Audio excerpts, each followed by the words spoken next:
Look, here's the deal. Today we are going to be doing my very first PC review. And I'm sorry, no, it's not of this Alienware, it's actually of that thing over there. Actually not my gaming PC, that's actually my streaming PC, which I use very rarely. Some specs in here, definitely for a streaming PC. Yeah, I've had this thing for about 2 years now. It's treated me very well. The system's a couple generations old, but I mean, I managed to play Fortnite, Apex, Shadow of the Tomb Raider, 1080p high settings at really high frame rates. I'll also be doing a few benchmarks in this thing as well, showing you guys that you don't really need the highest end or the newest hardware to play, you know, the greatest AAA titles out there at a playable frame rate. That being said, let's not waste any more time and dive right into the specs of the CyberPowerPC Gamer Master.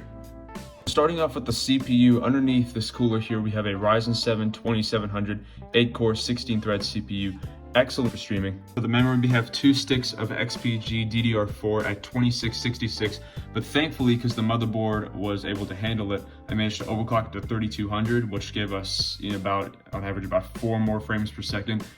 With the CPU, because AMD chips just love high frequency memory. Even though that's not too high, it's still high enough to give us a boost in gaming performance. Here there is a 2 terabyte mechanical hard drive with a 240 gig data 2.5-inch SATA F3 SSD. Over here is a 600 watt EVGA 80 plus gold certified power supply, which is more than enough to power this whole system, as you will see with the graphics card. Speaking of the GPU, we have an XFX Radeon RX 580. Bit of an older card, but still more than capable enough to play 1080p high settings on most esports titles out there. What about this motherboard is the upgradability. For instance, right here in between the cooler and the graphics card, you can see there's an M.2 slot there. So if you wanted to add an M.2 SSD, preferably NVMe, that's definitely possible. So one thing that you cannot find, or probably will not find in anyone's custom gaming PC, is a Wi-Fi card. That's right, this thing has a Wi-Fi card down there, just below the graphics card. So if you like the RGB fans in this PC, they're a PVA branded as well.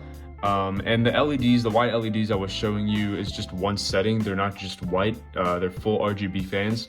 Just to see the fans of that RX 580, this thing's actually a chunky boy. And for the motherboard I/O here, you can see we have 3 display outputs, one for VGA, DVI, and HDMI. So you can have up to 3 monitors back here if you were to put an APU in the system.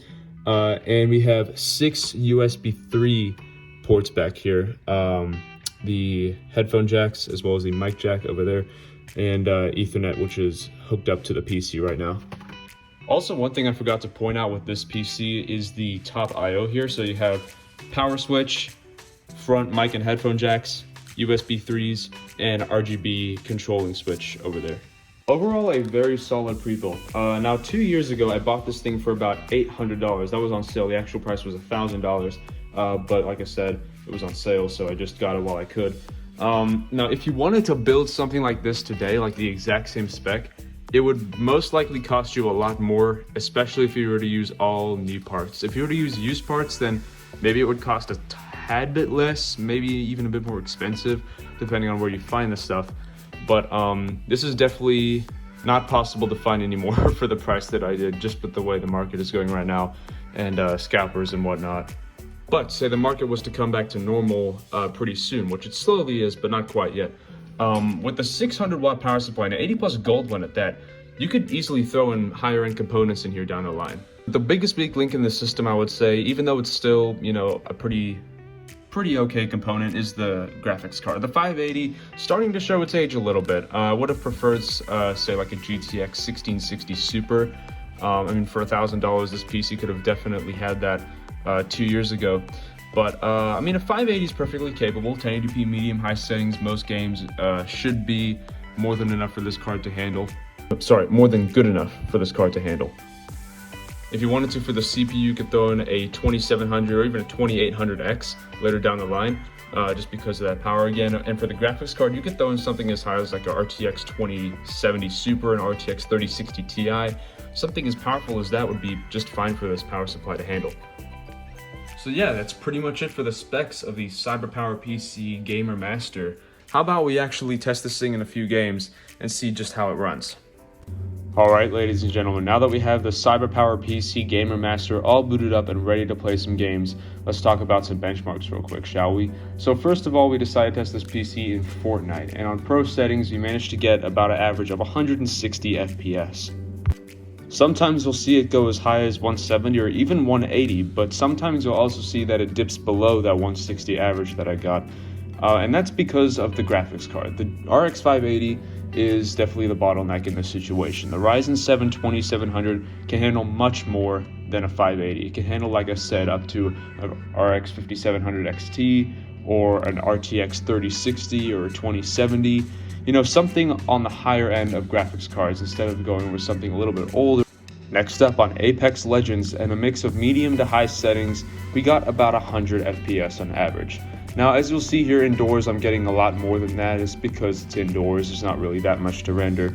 But once you go outside, you'll see a dip maybe a little bit below 100, maybe in the 90s or even the 80s. But overall, very stable. Again, the 580 is the bottleneck in this situation. If the Ryzen 7 2700 was working with something much more high-end, there would be way less stutters than you would see in this game. But again, Fortnite and Apex Legends esports title is going to be super easy to run, and if you wanted, you could crank down the settings even further. In Apex, you could crank them down to all medium or low settings. In Fortnite, you could put it as performance mode. And last but not least, for our AAA benchmark of today, Shadow of the Tomb Raider, at high settings 1080p with the built-in benchmark tool, we averaged 71 FPS. Very impressive. I'm actually very impressed that the Shadow of the Tomb Raider benchmark was able to run as stably as it was. Considering the fact that this PC has a CPU that is not anywhere near as fast in games as, say, an Intel chip from around the same time period, and an RX 580, which is starting to show its age a little bit because it is an older graphics card, but I'm still very happy with the way it performed. Now, let's talk about the final pros and cons of the CyberPowerPC Game Master. So guys, overall, what are your thoughts on this PC?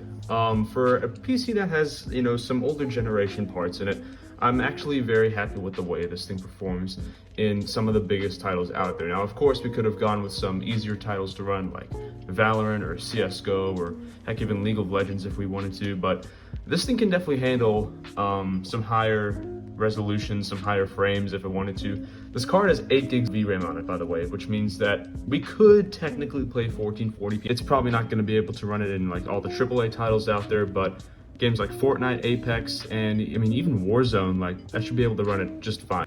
Again, very happy with this PC. Let me know what you guys thought of it. Like, did you notice any other pros, any good things about it, or any other cons, maybe some negative things about it, besides like it being old and stuff. Anyways, that's going to be it for today's video, guys, and I'll see you all in the next one. Until we meet again.